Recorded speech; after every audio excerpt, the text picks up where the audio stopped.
So as we said in last episode, we have been incredibly busy behind the scenes working flat out and a bunch of different stuff that is going on.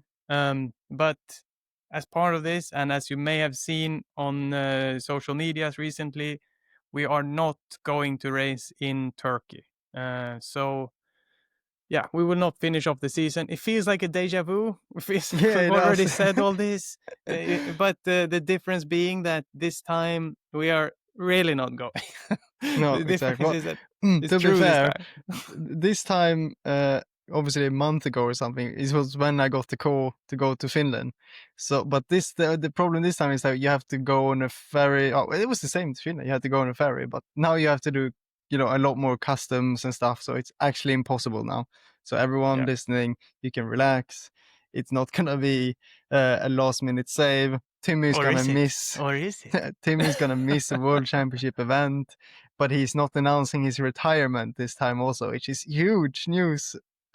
Yeah, I'm not retiring this time. Retirement was I'm done with retiring. I had a 3-day retirement. That's it. It was no good. I prefer to be racing. He realized it was actually quite fun. Yeah.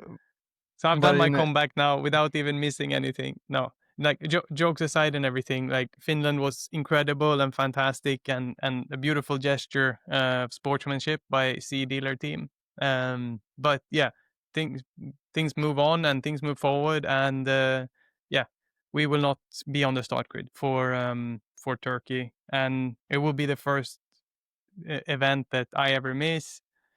It's going to be weird. It's a shame that we're not there to fight for the big prizes. I think I had a pretty good chance to get the podium position.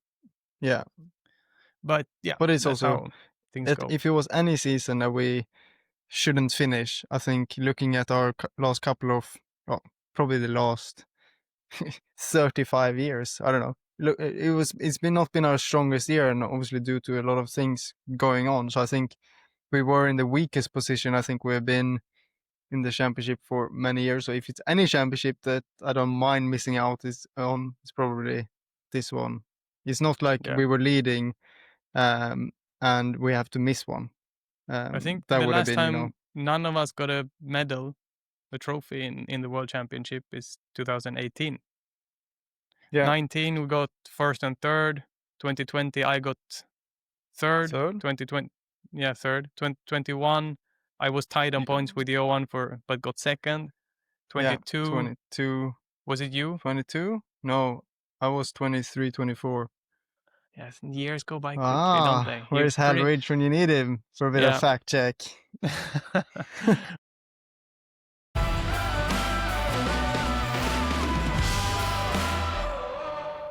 Okay, so let's move on. Like, my brain is like somewhere else, and we've kind of seen this coming that we're not going to Turkey for a while. So for myself, it doesn't feel like news really, and it's not something I want to keep dwelling on. We have got loads of other things processing at the moment, not announced yet.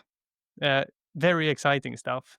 Very surprising stuff. There is one detail that you will have never seen coming, but that is for next week's episode, or whatever on social media. Imagine if you wrap up the episode now, you'd be like, so that's it, my guys. It's almost like a story clip. No, it should be a cliffhanger, because what we've got coming is so unexpected, you will have never guessed it. And I bet you, I don't know how much. Kevin's retired. Kenneth Hansen comes back. Kenneth Hansen returns. Kenneth will do the full 2026 rallycross series. But anyway, meantime, we're working. Like, life doesn't stop. But it's motorsport. You can't say anything. It's not. It's gonna be fun. In the meantime, let's discuss what's gonna happen in Turkey. Let's just focus on what's real and focus on giving these rallycross fans who are listening a bit of insight into what will be going on in the final round of the 2025 World Rallycross Championship. It will be a doubleheader. In the first one, there will be a mix between Euro and World. I mean, in reality, it's like two days, which are the same. But in the first day, European Championship are actually finishing off their their season, so they will have their separate finals, and World RX will have separate finals. There will only be 4 cars in the World Championship on the Saturday. But on the Sunday, there is no European Championship, but there is still a whole event going on. So pretty much, I think all of the European guys decided to stay and see if they can win the World Championship event. Yeah. So then And it will be the same throughout qualifying, where everybody's racing together. Although that on the Sunday will really be the main day to watch, if you ask me. Then all of these cars will be in the same final. All of these cars will be fighting for getting into the semifinal. I think there are more than 12. So yeah, it's going to be exactly. good old rallycross again, and exciting to watch. And especially because the European Championship, if I understood, they would not score any World Championship points because they would run a different, obviously, technical regulation. They're not changing to apply to the World Championship regulations. So that's why they're not scoring any points. So in the end of the day, there will be, what is it then? It's 9 cars from the European that will be a lot lighter, and they will have a different software, which is very good in the launches. And they could be really competitive. And you will see the likes of like Yuri Belevsky, that's super, super quick, to really challenge for winning a World Championship event. Because he can win the event if he just doesn't score points. So it's going to have, hopefully, a race of, hopefully, Niklas wins on Saturday, scores a lot of points. Johan has a difficult day, and everything comes down to the last day with there's a mix of cars. And I guess if this is something I don't really know, but if you win the race, does those 25 points just be eliminated, or is it if you're the best finishing in the world, you still get full points? That I don't know. That would be a big thing, because then you can have someone winning, getting 25 points, and for example, if Johan has a technical problem and finish last, then it's a massive point switch, or the other way around. Yeah. Or Ole Christian could bounce up and have 2 days of great racing and maybe win.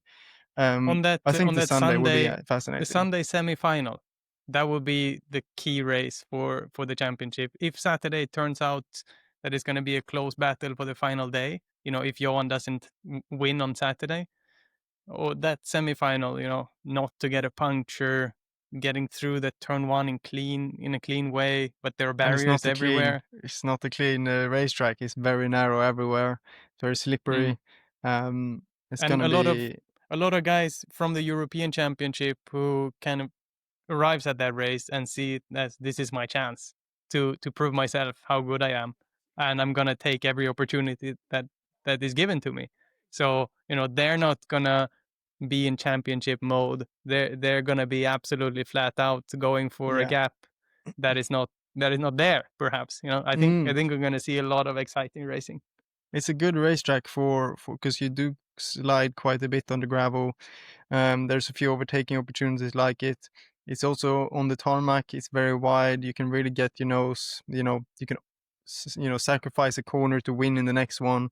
Oh, and the speed of those combustion cars now being light and powerful. So the electric car is down on power from last year. So it's actually going to be an even bigger gap. It's going to be hard with the electric car to be competitive around there. We might see a full European podium, maybe. Also, maybe they just remove, as it's only electric in the World Champ, maybe they just give them full power again. I don't know. It's a lot of unknowns here. If only we were racing, we would know a lot of stuff, but it's hard to follow. We're just not in the loop. We're just fans now. We're just on the sideline and cheering. Which is strange. I mean, I've never done so few races in a season before, which is strange. But it's a one-off. This is not what we should be doing. But it's gonna be interesting to see how everything looks. Getting into everyone that listens, your guys' perspective of seeing how does the broadcast look, how is the action, getting a perspective of that stuff is gonna be very interesting to see how it looks. Yeah. It's going to be exciting. It's going to be exciting, especially the Sunday. I'm definitely going to stay tuned and watch everything that's going on. Yeah, it's going to be a very, very good one.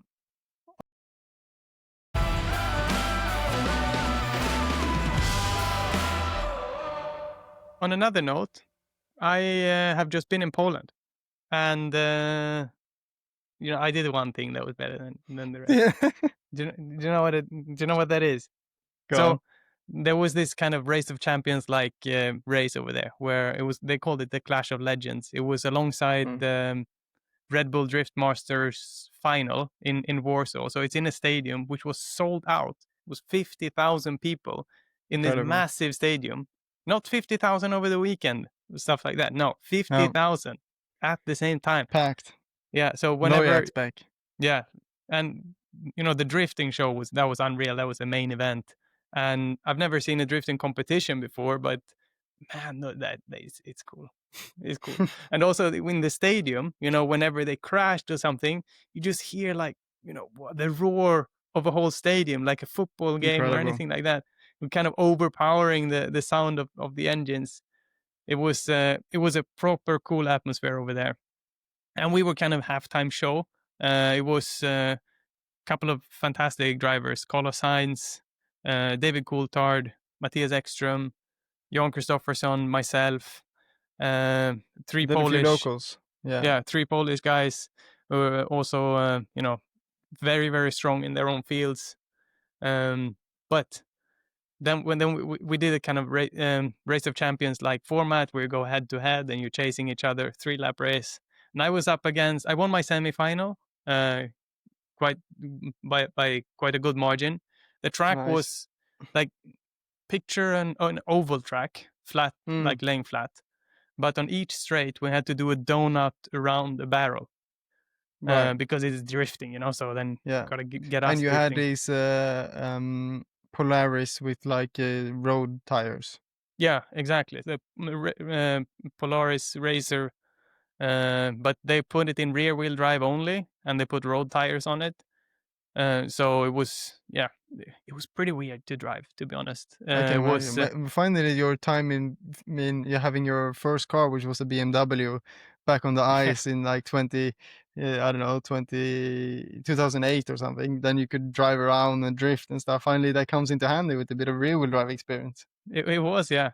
But the hard part was to get it turned in because the Polaris buggy doesn't have a handbrake, and it's kind of rear heavy. It was quite a lot of grip. The drift cars put down huge amount of rubber, so it was super grippy on the track. So the difficulty was into these donut things to get the car to rotate, like to start the drift. Once you're actually drifting, then you just throttle and it's easy to carry it on. But you wanted to be super precise, close around this barrel. That was where all the lap time was to be had. Yeah. But it was a pretty weird car to get used to.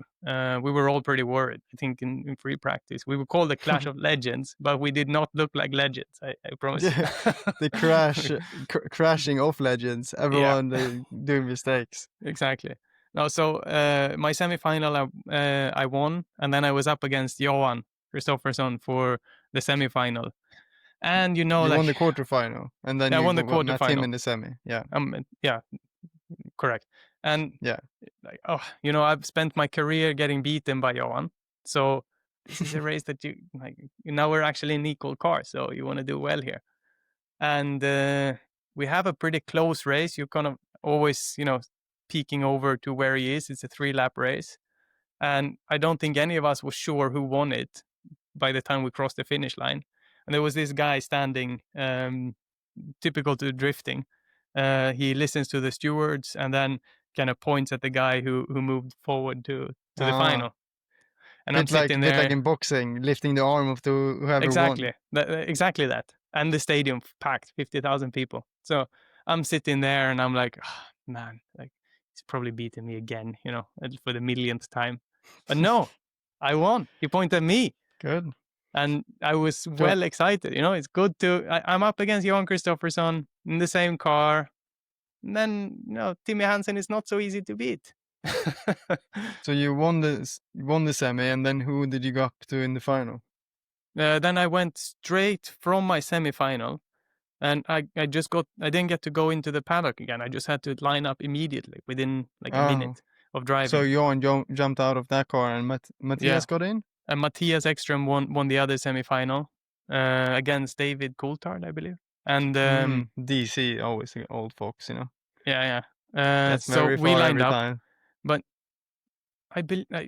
you're drifting so much with the rear tires and you're keeping them spinning, and they're just road tires, so they're not happy being warm. It's not like a racing tire that the warmer it is, the grippier it is. A road tire is designed to be cold ambient temperature, 20 degrees. Otherwise, it would be stupid to needing to heat your tires before you go to work. So it would be quite fun on the roads. Yeah. Everyone standing, weaving. doing I'm just slalom. pulling out of the driveway. No, so my tires were super hot, and driver's excuses book coming out again. But I ended up hitting a barrel. I hit the barrel. What was the problem? The barrel? No, the tires. So I the tires, of course. The tires. The tire was the fault. Yeah, so it wasn't me. Mechanics. I almost hit it so well when I came in. I was actually ahead of Matthias, and we had done half the race, and I come into from a long left, pitch it on the brake, and get it rotated into drifting to the left as well. So it's kind of an easy drift to start that one. The other one was trickier. And I started it so early because the rears are now super hot. And I thought like this will be so perfect, but it ended up being a meter away from perfect, and I actually hit a meter. Yeah. The driver excuses might not hold up here. I didn't hit it like on the entry. I got like 75% around this turnaround before I actually like ran out of space to save this thing. I felt it coming. I felt it being super close for a while. You were trusting you to go there to a big event, waving the flag, and then you hit the barrel. Yeah. Well, I did end up getting a second place, so I'm pretty happy. And it's always good to beat Johan. I mean, a bit of banter is also nice. And we had a great time, like being there and hanging out, and everyone's friends. How was the after party? After party was pretty quiet. We went to the hotel and we had a couple drinks. I ended up. It wasn't a big place. I had to, I was with David Coulthard then, and he's from Scotland, and we were like, it was my turn to order the drinks.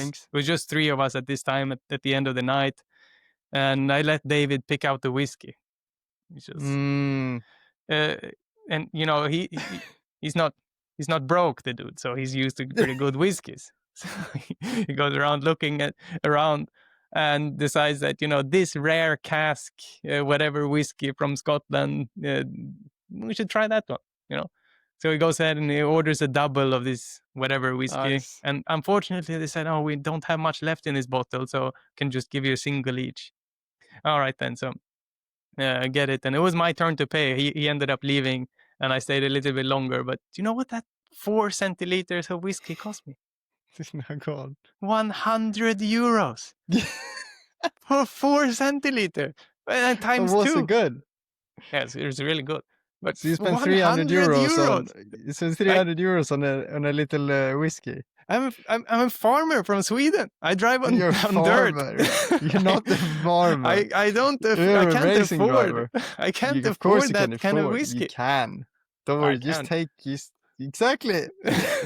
You can afford. I can, but that's what He's like, it's a racing driver, Red Bull guy, been there, world champion. Okay, he won't mind. Yeah. No, we had a good time, and the whiskey, good. The whiskey was really good. Worth 100 euros? No. We should, like, what 4 centiliters is worth 100 euros? Nothing. Well, that whiskey. Clearly. I didn't drink liquid gold, it pretty much was, but not 100 euros worth. No. So that was my limit. There you go. Your first experience of DC. First experience of Monaco life, Formula 1 driver life. Whew, yeah. It's tough to keep up with. You should have stayed on that path. Get the Formula racing deal. Been in Formula 1 making 40 million a year. Yeah, well, I didn't, but I still had to pay for the drinks. Oh. Well, I was also given some rounds before that. Then anyway, there you go. We had a good time. Out. Yeah, we had a great time over there, and like I'm joking about this beating Johan and everything is fun, but it was a weird car and a funny, event. It's a good experience. Matthias, hanging out. I think he's a 4-time Race of Champions winner, and he beat me in the final. So yeah. It's kind of fine to get beaten by Race of Champions legend like him. I would have liked to win it. That's how life goes.